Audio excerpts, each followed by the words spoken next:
Ce sont les îles bouillantes.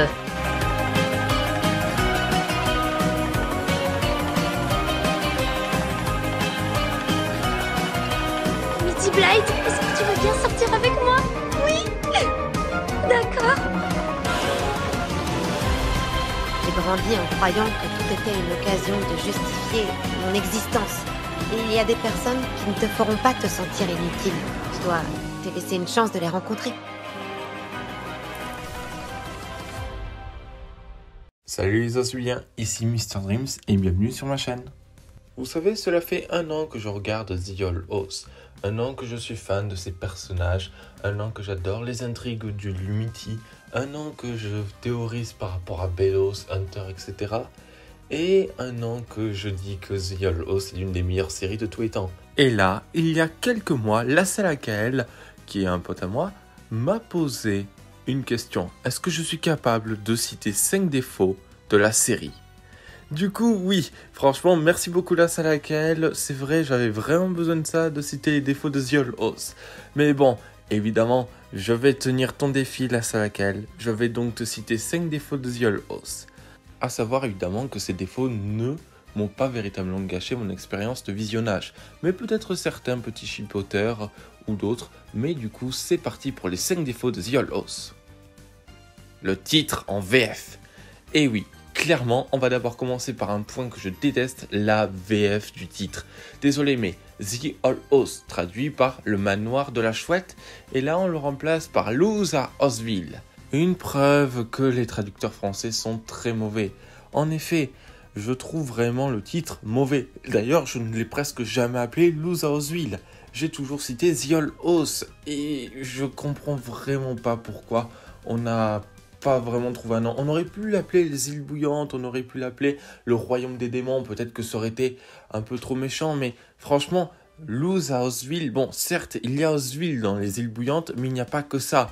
Il y a aussi le château, le château de l'empereur, la Tissa, il y a plein d'endroits dans les îles bouillantes, et même si l'histoire se passe un peu à Oswille, ce n'est pas une raison pour le mettre dans le titre.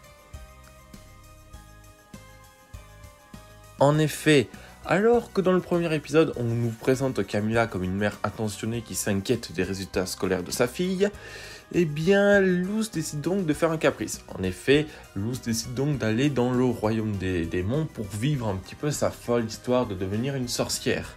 Et finit donc par rencontrer une sorcière rebelle du nom d'Edaline, alias Eda. Le problème, c'est que Luz s'attachera beaucoup à notre sorcière bien-aimée. Et du coup, dénigrant un peu sa mère. Littéralement, j'ai l'impression que Eda est devenue la mère de substitution de Luz depuis le tout début de la série. Alors que ça fait alors 1 mois, allez, 1 mois grand maximum qu'elle est là, Luz considère déjà Eda comme sa mère de substitution, alors que sa vraie mère, Camilla, n'est ni morte, ni disparue. En effet, voilà, Eda est un petit peu le mentor de Luz et ça devient même sa mère de substitution. Et je trouve évidemment que c'est génial dans ce genre de famille recomposée. Seulement voilà, il y a toujours la mère de Luz qui n'est même pas une mère maléfique en soi. Bon, certes à la fin elle finit par se rapprocher d'Eda et ça fait vraiment plaisir, surtout à la fin. La rencontre était juste géniale. Mais voilà, c'est vraiment un moment que j'ai pas vraiment aimé. En sachant que, personnellement, j'étais bien attaché à Camilla. Voilà, c'est vraiment un personnage qui reste un peu dans la réalité des choses. Et du coup, même si évidemment, elle rentre pas vraiment dans le délire de sa fille en saison 3, eh bien, voilà. Clairement, c'est dommage qu'on n'ait pas trop parlé de ça, même si ça va ouvrir un thème très important en saison 2, c'est-à-dire la famille. Évidemment, l'éducation est le thème qui marque la saison 1 de The Yall House. Alors que Luz, eh bien, est vraiment très mauvais dans le monde scolaire, notre monde à nous, eh bien, voilà. Sa mère lui donne la possibilité d'aller dans un camp normal. Évidemment, la jeune fille s'enfuit pour aller dans les îles bouillantes. Et c'est là où elle rencontre Eda, et elle va devenir l'apprentie d'Eda. Le problème, c'est que Eda est une très mauvaise professeure. Alors déjà que Luz avait du mal avec des profs normales, alors une prof comme Eda, non merci. Même si Eda lui donne quelques conseils, eh bien clairement ça ne marche pas. Parce que, alors qu'au tout début de la série elle disait « Ah ben non, faut pas aller à Exide, c'est pas comme ça que font les vraies sorcières », eh bien à la fin, à la moitié de la saison, elle se bat pour que sa fille va à l'école. Et oui, clairement, je trouve ça dommage, même si évidemment, ça montre plusieurs points au niveau de l'éducation. Mais en effet, Luz est un esprit vivant qui a besoin de tout découvrir, de tout tester, surtout en ce qui concerne la magie. C'est vraiment très important. Et c'est par rapport à cette partie de l'éducation que je n'ai pas beaucoup aimé. Un thème qui sera vite remplacé en saison 2 par le thème de la famille. Mais voilà, le thème de l'éducation n'a pas véritablement marché pour cette saison, qui aurait pu montrer les différents systèmes d'apprentissage et tout. Les épisodes de remplissage. Les épisodes de remplissage, c'est littéralement quelque chose que je déteste. En soi, avoir quelques épisodes d'aventure n'est pas vraiment un défaut dans une série. Bien au contraire, un endroit comme The Old House a besoin d'être découvert. Le problème, c'est les épisodes qui n'apportent rien. Je veux dire, l'épisode où King devient un écrivain, par exemple. Ok, génial, on développe King, le fait qu'il veut du pouvoir, mais c'est tout. Clairement, c'est tout. Et même l'intrigue avec Eda et Lilith est bien mieux menée. Clairement, c'est bien mieux mené ça que l'intrigue avec King. Et même les intrigues où, par exemple, Luz, elle apprend son deuxième sort. Ça, c'est des intrigues très importantes. Mais l'intrigue où, par exemple, où il contrôle la maison, voilà, franchement, j'ai pas vraiment trouvé ça intéressant. Ou même l'intrigue où Willow et Gus sont rapetissés. On connaît ces fameux épisodes où les héros sont rapetissés, où ils doivent affronter des méchants plus grands qu'eux. Par exemple, dans Gravity Falls. Mais clairement, c'est dommage qu'on ait ce genre d'épisode. Évidemment, c'est quelque chose qui est très marqué, surtout dans la saison 1. Alors que la saison 2 se consacre vraiment à l'histoire, où il y a littéralement presque aucun épisode de remplissage. Où littéralement tous les épisodes, c'est une parfaite évolution. Et c'est ça qui montre qu'on a évolué. C'est ça qui montre qu'il y a une grosse différence entre la saison 1 et la saison 2 de The Old House. Évidemment, c'est un point que j'avais déjà parlé dans la vidéo, mais que je vais reparler. Les personnages secondaires non exploités. Et même si on est arrivé à la fin de cette saison 3 de The Old House et marquant la fin de la série, beaucoup de personnages ont été mal exploités. Je peux par exemple prendre l'exemple des parents d'Amity. Des parents qui auraient pu nous offrir beaucoup mieux. Et c'est vraiment dommage. Je prends par exemple l'exemple de Darius et de Alador qui auraient pu officialiser leur couple.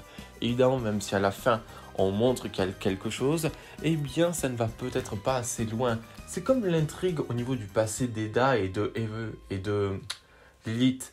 Clairement, j'aurais aimé connaître ce genre de passé, j'aurais aimé connaître ce petit spin-off. Ils en parlent d'ailleurs, ils l'évoquent même dans le dernier épisode de la saison 3. Si ça se trouve, on aurait dû avoir ça. Et évidemment, tout ce manque de personnages, c'est dommage. D'où vient la Reine Chauve-souris? D'où viennent ces quelques personnages? Comment est développé? Comment ils vont tous finir? Même si à la fin, les dernières images, enfin, les derniers 6 minutes de la série nous donnent au moins pas mal de réponses sur le fait que sont devenus nos héros, qu'est-ce qu'ils font dans la vie, etc. Et même si ça fait plaisir, je trouve ça dommage que pas mal de personnages ont été oubliés. Mais ça, c'est à cause du dernier problème, qui est pour moi pas vraiment la faute des créateurs en soi, ni de l'équipe d'écriture, mais plus par rapport à Disney, l'annulation de la série.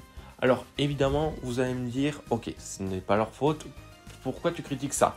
Eh bien tout simplement, car le fait qu'à cause de cette annulation, beaucoup de choses ont été perdues, que ça soit du développement de personnages, que ça soit de l'intrigue, que ça soit l'histoire, on sent que la fin de la saison 3 de The Old House est rushée. Évidemment, ce n'est pas une mauvaise fin, bien au contraire. La fin est juste excellente. Le combat de Luz contre Belos est juste magnifique. L'animation est hyper bien maîtrisée et limite, c'est l'un des plus beaux trucs que j'ai vus. À part Miraculous, on n'oublie pas Émotion. Mais oui, clairement, je suis désolé de le dire, mais c'est un véritable problème cette animation. Clairement, tu sens qu'il manquait encore des trucs. Par exemple, un dernier affrontement entre Belos et Hunter, ça aurait été incroyable.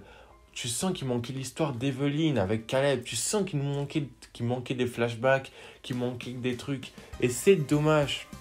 D'ailleurs, on passe d'un collectionneur qui veut se venger de King, de Luz et de Eda à un collectionneur qui est gentil en quelques minutes.